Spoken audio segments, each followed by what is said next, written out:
नाम है बेटा क्रिया। क्रिया की परिभाषा, जिस शब्द से किसी काम का करना या होना पाया जाता है उसे हम क्रिया कहते हैं। क्रिया का मतलब होता है किसी काम का करना या किसी काम का होना।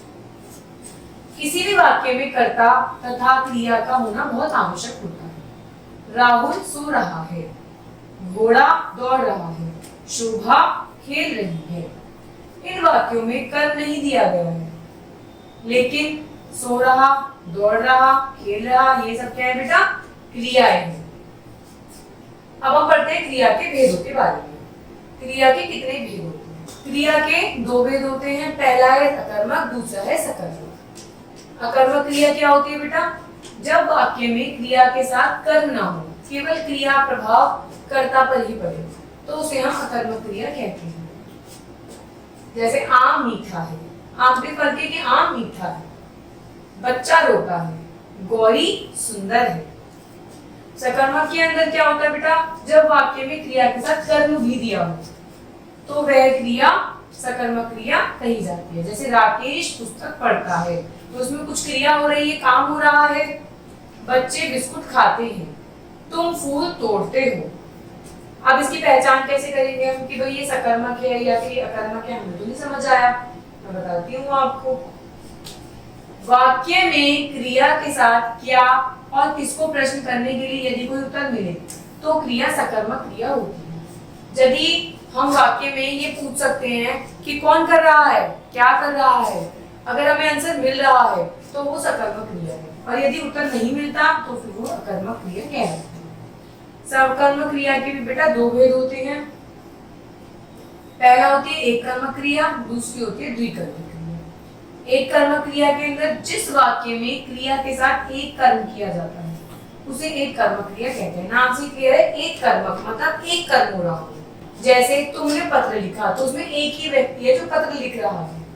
सोहन ने पैसे दिए, तो एक क्रिया हो रही है कि एक सोहन ने पैसे दिए। पर द्विकर्मक के अंदर जिस वाक्य में क्रिया के साथ दो कर्म होते हैं उन्हें द्विकर्मक कहते हैं। जैसे राम ने श्याम को पैसे दिए, तो मतलब राम ने पैसे दिए और श्याम ने लिए, तो क्रियाएं दो हो रही है। मैंने अपने मित्र को पत्र लिखा, तो मैंने लिखा और मित्र ने पत्र को रिसीव करा, तो क्रियाएं दो हो रही है, तो ये द्विकर्मक क्रिया।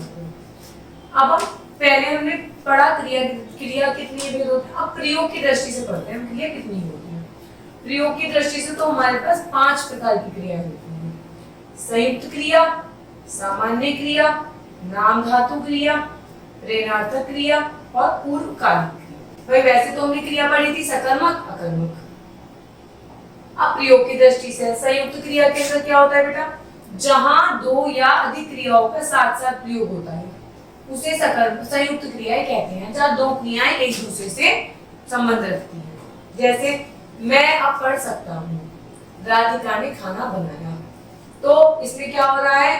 राधिका कुछ काम भी कर रही है और खाना भी बना रही है। कुछ काम भी क्या कर रही है बेटा? खाना बना रही है।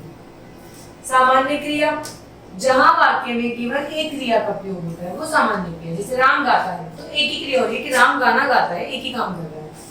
वे गए, वो चले गए, एक ही काम हो, वो चले गए। या फिर वो जाने के बाद आए, तो दो क्रिया हो जाती, पर नहीं, वे गए मतलब एक क्रिया।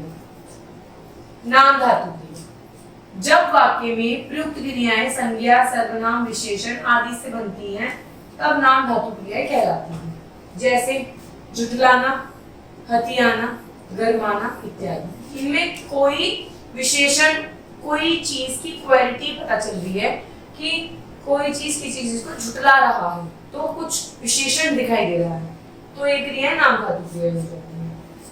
प्रेरणार्थक क्रियाएं, जहां वाक्य में स्वयं कर्ता कार्य न करके किसी दूसरे को काम करने के लिए प्रेरित करता है।